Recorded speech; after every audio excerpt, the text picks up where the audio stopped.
अस्सलाम वालेकुम नाज़रीन, कैसे हैं आप लोग। आज हम बनाने जा रहे हैं आलू गोश्त। आलू गोश्त हर घर की पसंद है, तो इसके लिए हमें 1 किलो बीफ चाहिए। बोनलेस है, ये हड्डी के बगैर गोश्त है। और फिर उसके साथ हमें अज्जा जो चाहिए होंगे, 4 दरमियानी साइज़ के प्याज हैं। तो इसके लिए हमें गर्म मसाला भी चाहिए होगा, जिसमें ज़ीरा, सफ़ेद ज़ीरा 1 चम्मच, काली मिर्च के 10 से 12 दाने, दालचीनी बिल्कुल हस्ब ज़रूरत, इलायची के, छोटी इलायची के 3 दाने और बड़ी इलायची 1 अदद, और लौंग 3 से ज़्यादा मत डालिएगा। फिर 400 ग्राम तकरीबन आपको आलू दरकार होंगे इसके लिए। और अगर आप थोड़ा सा स्पाइसी खाते हैं तो हरी मिर्च ज़्यादा कर सकते हैं, हमने 8 से 10 की, ये थोड़ा स्पाइसी है। और उसके साथ अदरक है गार्निशिंग के लिए।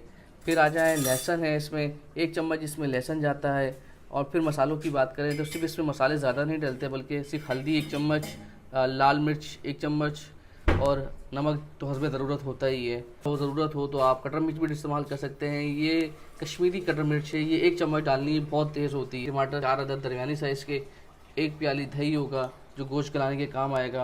और आखिर में गार्निशिंग के लिए हरा धनिया भी इस्तेमाल करेंगे। हमारे साथ रहिएगा।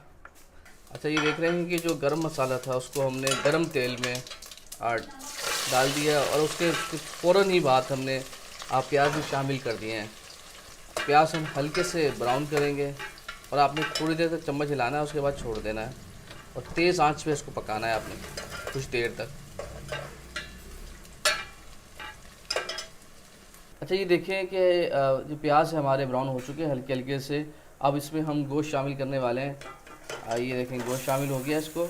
अब इसके साथ इसमें अदरक लहसुन का पेस्ट डलेगा और हल्दी शामिल करेंगे, फिर भूनेंगे। पहले भी भूनते हैं इसको और इसके बाद इसमें अदरक लहसुन भी शामिल करेंगे।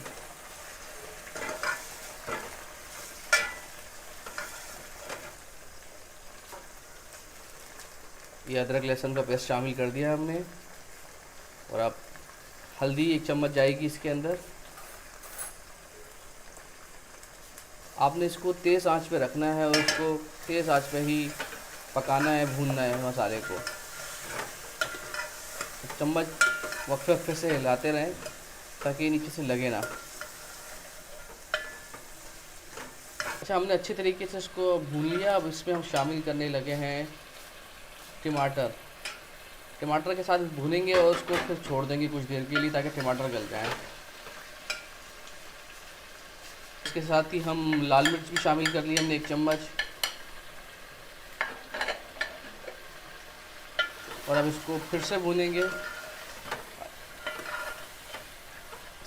ताकि जो मसाला है ना वो अंदर गोश्त तक दस्त हो जाए। और उसके बाद फिर हम टमाटर को छोड़ देंगे गलने के लिए कुछ देर तक। तकरीबन हम 1.5 गिलास इसमें पानी शामिल कर रहे हैं ताकि गोश्त आसानी से गल सके। तो आप अपने हिसाब से भी पानी शामिल कर सकते हैं। अब इसको हम छोड़ेंगे कुछ देर के लिए ताकि गोश्त और टमाटर दोनों गल जाए। अब गोश्त तकरीबन गल चुका है। अभी देख रहे हैं कि जो पानी डाला था वो भी खुश्क हो गया है। अब इसमें शामिल करने जा रहे हैं कश्मीरी कटर मिर्च। ये तेज़ होती है, हाँ, हस्बे जायका, हस्बे ज़रूरत डालिएगा।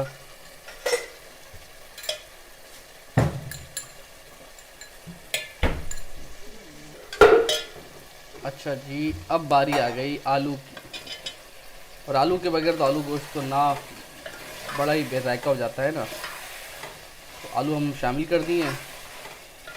थोड़ी देर भूनने के बाद इसमें हम दही शामिल करेंगे ताकि आलू हमारे गल जाएं। गोश्त हमारा ऑलमोस्ट डन हो चुका है और ज़बरदस्ती खुशबू आ रही है। अगर आप भी होते आपको भी बड़ा दिल चाहता है खाने का। हम राजस्थानी लोग हैं तो थोड़े मसाले ज़्यादा खाते हैं, तो अपने हिसाब से आप मसाले देख लीजिएगा। इसमें आप मसाले कम भी कर सकते हैं क्योंकि मसाले जो भी मिर्च वगैरह ये आप अपने हिसाब से डालते हैं। थोड़ा सा पानी शामिल किया है ताकि जो मसाला है वो लगे नहीं, क्योंकि तेज़ आंच पे इसको भून रहे हैं, पका रहे हैं इस पर। दही की बारी आ चुकी है और ये देख रहे हैं कि ऑलमोस्ट ये दही शामिल हो गया।